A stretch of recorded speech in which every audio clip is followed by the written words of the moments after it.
Let's talk to Raitha and let's know more about her journey from foreign to this Indian land. How was her transition period and all? Let's know in her words. Hello Raitha, how are you? Hi, I'm very well. Thank you. How are you? How are you feeling in India? Like we say in India, we call this country as Vasudhaiva Kutumbakam. Like every country members, other countries may differ with us, but we feel every country person is one of our family. Now, after you becoming a exclusive family member of this country, how are you feeling? Yeah, as you said, I think India is a very welcoming place. Like if you compare it with the European countries, like there you will find a lot of racism and you'll find a little bit suspicious attitude towards people who come from outside. But here I have never met such attitudes, and on the contrary, like I have been received so well, and I'm only receiving a lot of love and a lot of friendliness from everybody. So I'm really feeling very comfortable over here. So how many years it's been you came to India? I came here in 2008, so it's been 16 okay. years. 16 years. So like which part of India have you been through? Yeah, so I've been to quite many places, like of course like Delhi, Mumbai, Okay. Goa, we've been to Kerala, we've been to Kashmir and Sikkim. Wow. And I think we went to Karnataka, a little East, bit west, of Tamil north, Nadu. south of India. Yeah. So what was your favorite place amongst all? I mean, I've liked almost all the places, but if I have to select one, then probably it would be Kerala. Kerala? Yeah. Okay. So what was your favorite food all of these years? I like all these Telugu foods here. So in my Telugu interviews, I talked about Avapetti Nartikaya. Okay. And Gongura Pachadi, as well as all the pulusus, Chukakura pulusu. So what will you tell your foreign or Finland friends about here, India? So right now what I'm telling them is that like India is a very dynamic place. Europe on the contrary, like it's kind of like very quiet, and like it's a very developed place, so everything has already been done. But I feel in India there's still so much to do, and people also like they have this attitude that something like they have to achieve something and they want to achieve something and development should happen.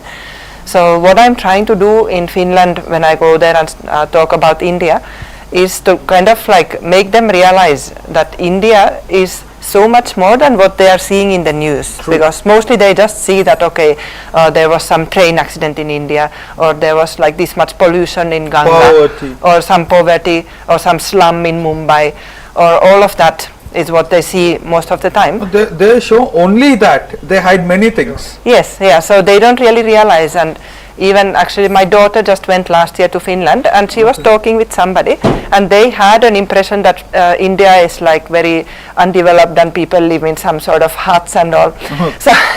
So like I was shocked actually to realize that people still have that kind of perceptions over there. So what I want to really convey over there is that India is like a very superb place to be right now.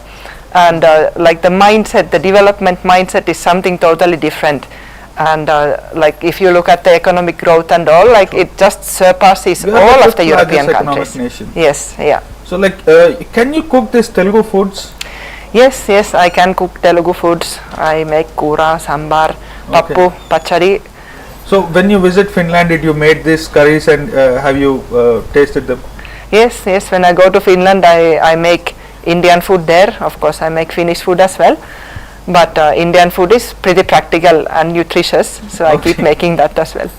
So how was this atmospheric change when you came there from Finland? Because Finland is very much of water, forests, trees, it may be like snow, the extreme snow. From coming a place like there, from adjusting the temperatures of this country, how was it for you, the transition period? I should say that I was quite happy to come here. Like if you are a person living in a country like Finland, you always dream of living somewhere where it's warm. So my wish has come true, and I'm living in a very nice. Warm here? Only in April and May. That's when it gets a little too hot for me. But otherwise, Hyderabad has a very pleasant climate, I would say, and I'm happy. Like. So, Raitha, are you a vegan or you consume everything? Like here in India, like our family is vegetarians, so I'd say that I'm 99% vegetarian. You have been to many parts of India, right? What was your favorite thing amongst each state you have been to? Okay, so I Like if think you go to Kashmir, you like something else. If you go to Kerala, you like something else. If you go to Karnataka, you may be liking something else. So what was your favorite amongst Yeah. the places? so Kashmir, of course, the mountains, they're really amazing. Then Kerala, I think it's more like Finland because there's a lot of water and a lot of trees, and it's a Mountains. very beautiful place. Yes, we went to the Periyar Okay, National Park, and National we saw Forest. elephants there, and that was just so amazing. Have you ever seen elephants in Finland? No, I don't think there's an elephant even in the zoo in Finland. So how was your feeling interacting with the elephant? I just saw the elephants from far away, but it was like really something I'll remember for the rest of my life, because we just saw them in the forest. They were drinking from the lake, and we were on the other side of the lake, and I could never imagine that I would see something like that in my life, but that's something very like, memorable.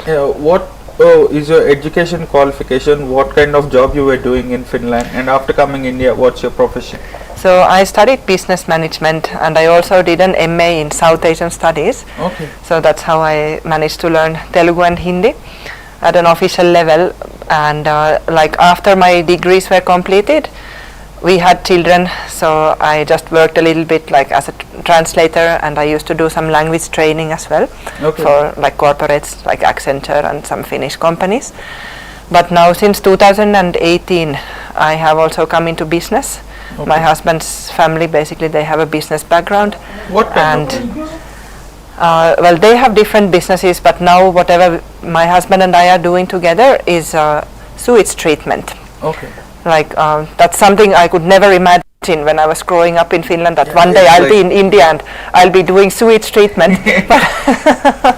But that is actually a Destiny very is something. Destiny is something. Destiny has taken me to a very interesting place, and sewage treatment, like, it is very necessary, the need of the hour, just to keep the like lakes and rivers clean, and the cities also are suffering with the sewage problems. So we are doing like some very unique sewage treatment plants, Kind like sustainable and like less power consumption and very easy to operate and no smell. So how come this idea came into your mind, like you should get into this line? Yeah, so that's also another story. Like, actually we built an organic farm in 2012, and at that time we were wondering like what to do with our own sewage water. Okay. And then we found that there's a technology in Sweden that can separate the solid part and the liquid part By itself, immediately, automatically. And that enables a very different process of sewage treatment, which makes it smell free and it makes it very easy to treat. So in the beginning we just used it for ourselves, but then with the Swachh Bharat campaigns coming up, Yeah. then we understood that it's something that everybody should know about. And then we started slowly developing. So government gave you a bit of support. We did get like a award from the government, Okay. but then after that, like, we've just been privately developing it, and now it is something that has come out very well, and even like big companies like, Are you trying to make the scale big? yes, we are trying to make the scale big. I mean, there is so much demand and there's so much necessity for this particular thing Okay. that it's growing on its own. It's So like what is the major cultural difference you have seen from Finland to India? Yeah, there are many cultural differences. I think one would be that in Finland people are very reserved, Okay. and they don't talk too much. And if you meet, like, let's say if you meet even my brother, like, he's known as the man of a few words. Okay. And Finnish people are not very open. But in India I find the opposite, like, people like to talk and people are very open, and actually, like, I'm enjoying that particular thing here. And even my husband keeps telling me that, Raitha, like, you used to be like a Finn, but now you have also become like an Indian. I thought I married a Finn, but Have you visited any temples in India? yeah, I have. I Tirumala తొక్కి